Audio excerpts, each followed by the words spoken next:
আসসালামু আলাইকুম। বাংলা সংবাদে সবাইকে স্বাগত জানাচ্ছি ফিরোজ তোহা। শুরুতেই বিআরবি কেবলস সংবাদ শিরোনাম। আবার মধ্যপ্রাচ্যে ভয়াবহ তৃতীয় বিশ্বযুদ্ধ শুরু হয়ে গেছে। মার্কিন যুক্তরাষ্ট্র এবং ইহুদিবাদী ইসরায়েলকে কোনোভাবেই ছাড় দিচ্ছে না ইরানের ইসলামী বিপ্লবী গার্ড বাহিনীর সদস্যরা। আর এরই মাঝে আমাদের হাতে এসে পৌঁছেছে এই যুদ্ধের সর্বশেষ গুরুত্বপূর্ণ সবথেকে তাজা আপডেট সংবাদ আপনাদের জানিয়ে দিব। প্রথমে জানাবো ইরানের রুট মেনে হরমুজ পার হয়েছে তেলের ট্যাঙ্কার। ইরানের সম্ভাব্য হামলা এড়াতে নিজেদের লোকেশন ট্র্যাকার বন্ধ রেখে হরমুজ প্রণালী পার হয়েছে অপরিশোধিত তেলবাহী 3টি ট্যাঙ্কার। রয়টার্সের এমন খবরের পর ভিন্ন তথ্য সামনে এসেছে। দেশটির আধা সরকারি সংবাদ সংস্থা তাসনিম নিউজ এজেন্সি জানিয়েছে ভিয়েতনামগামী অ্যাজিওস ফ্যানোরিওস 1 নামের ওই বিশাল ট্যাঙ্কারটি মূলত ইরানের নির্ধারিত রুট ব্যবহার করে গুরুত্বপূর্ণ সমুদ্রপথ পাড়ি দিয়েছে। এতে মার্কিন যুক্তরাষ্ট্র ধরাশায়ী হলো। এরপর জানাবো আর্তনাদের শহরে পরিণত হয়েছে লেবানন এবং গাজা। গত 24 ঘন্টায় 2 স্বাস্থ্যকর্মী সহ লেবাননে অন্তত বিমান হামলা চালিয়ে 51 জন নিরীহ মানুষকে হত্যা করেছে এই দখলদারেরা। হেরেত সাইদা ও আল সাকিয়া গ্রামে জানাজা ও দাফন করার সময় শত শত মানুষকে বিলোপ করতে দেখা গেছে। এদিকে সিআইএ মোসাদের হয়ে গুপ্তচর বৃত্তির দায়ে ইরানে এক ব্যক্তির মৃত্যুদণ্ড।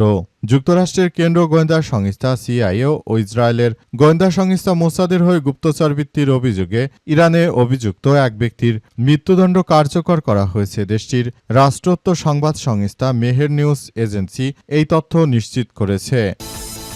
এবারে জানাবো সীমান্তে কাঁটাতার বসাতে বিএসএফকে জমি দিচ্ছে ভারতের শুভেন্দু। ভারত বাংলাদেশ সীমান্তে কাঁটাতারে বেড়া নির্মাণের জন্য আগামী ৪৫ দিনের মধ্যে জমি হস্তান্তরের সিদ্ধান্ত নিয়েছে পশ্চিমবঙ্গের নতুন বিজেপি সরকার। এর নেতৃত্বাধীন মন্ত্রিসভা। বিএসএফের জন্য নির্ধারিত ওই জমি দ্রুত হস্তান্তর করা হবে বলে জানিয়েছে তারা।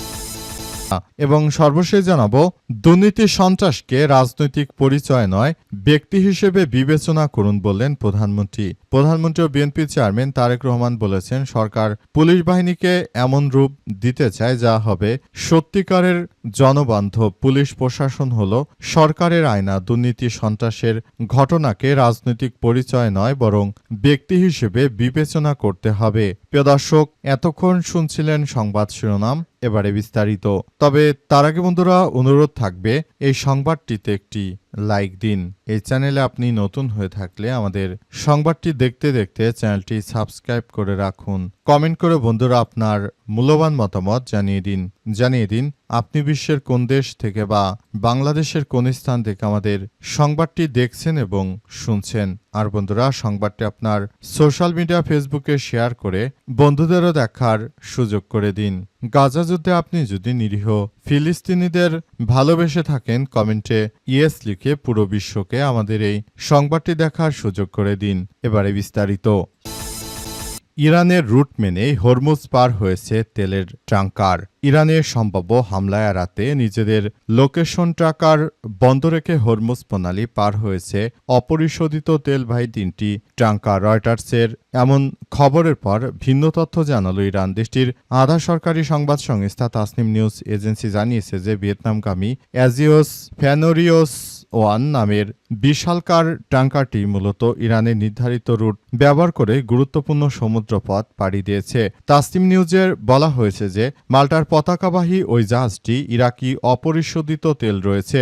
রয়টার্স এর আগে এক প্রতিবেদনে দাবি করা হয়েছিল রোববার 3টি জাহাজ তাদের ট্রান্সপন্ডার বা লোকেশন ট্র্যাকিং সিস্টেম বন্ধ রেখে এই পথ পার হয়েছিল। তবে তাসনিম নিউজ দাবি করেছে যে অ্যাজিওস ফ্যানোরিওস 1 ইরানের নির্দেশিত পথ অনুসরণ করেই তারপর নিরাপদে জলসীমা পার হয়েছে। জাহাজ চলাচলের তথ্য অনুযায়ী বিশালাকার এই ক্রুড ক্যারিয়ারটি ভিএলসিসি বর্তমানে ওমান উপসাগরের দিকে যাচ্ছে। গত 17 এপ্রিল ইরাকের বসরা থেকে তেল লোড করার পর জাহাজটি অন্তত 2 বার ওই প্রণালী পার হয়ে যাওয়ার চেষ্টা করে সফল হতে পারেনি। অবশেষে রোববার এটি সফলভাবে হরমুজ প্রণালী থেকে বেরিয়ে এসেছে বলে নিশ্চিত করা হয়েছে। বিশালাকার এই ট্যাঙ্কারটিতে রয়েছে বিপুল পরিমাণ অপরিশোধিত বা ক্রুড অয়েল। এই তেলগুলো থাইল্যান্ডে যেতে পারে এমন আশঙ্কার কথাও বলা হচ্ছে।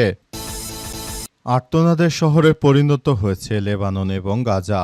গত ২৪ ঘন্টায় ২ স্বাস্থ্যকর্মী সহ লেবাননে অন্তত ৫১ জন নিহত হওয়ার খবর পাওয়া গেছে। হ্যারেত সাইদা ও আল সাকিয়া গ্রামে জানাজা ও দাফন এর সময় শত শত মানুষকে বিলাপ করতে দেখা গেছে। অনেক নারী তাদের নিহত স্বজনদের ছবি হাতে নিয়ে কান্নায় ভেঙে পড়েন। দক্ষিণ লেবাননের টাইর শহরে সিভিল ডিফেন্সের প্রধান আলী সাপিউদ্দিন বলেছেন, প্রতিটি সেকেন্ড, প্রতিটি দিন আমরা ইসরায়েলের হুমকির মুখে আছি। আমরা প্রতিনিয়ত ভাবি বেঁচে থাকবো নাকি মারা যাব। এখানে আজ করতে এসে আমরা যেন আগেই জীবন ছেড়ে দিয়েছি। এত মানুষ হারিয়েছি যে মনে হয় আমরা আর বেঁচে নেই। এদিকে গাজা উপত্যকায় আল শাতি শরণার্থী শিবির সহ বিভিন্ন আবাসিক এলাকায় ইসরায়েলি হামলায় আরও বেশ কয়েকজন ফিলিস্তিনি নিহত হয়েছে। সেখানেও ধ্বংসস্তূপ সামনে এসেছে। স্বজনদের প্রিয়জনদের জন্য শোক প্রকাশ করতে দেখা গেছে। লেবাননের স্বাস্থ্য মন্ত্রণালয়ের তথ্য অনুযায়ী গত মার্চ থেকে দেশটিতে ইসরায়েলি আগ্রাসনে নিহতের সংখ্যা বেড়ে ২,৮৪৬ জনে দাঁড়িয়েছে। অন্যদিকে গাজায় নিহতের মোট সংখ্যা ৭২,৭০০ ছাড়িয়ে গেছে। ক্রমবর্ধমান এই প্রাণহানির ঘটনায় শোকাতুর পরিবারগুলো বিশ্ব বিবেকের কাছে দাবি করেছে বিচারের। চলতি বছরের ২ মার্চ থেকে শুরু হয় ইসরায়েলি হামলায় এখন পর্যন্ত ১২ লাখের বেশি লেবানিজ বাস্তুচ্যুত হয়েছে। সিআইএ মোসাদের হয়ে গুপ্তচর বৃত্তির দায়ে ইরানে এক ব্যক্তির মৃত্যুদণ্ড কার্যকর।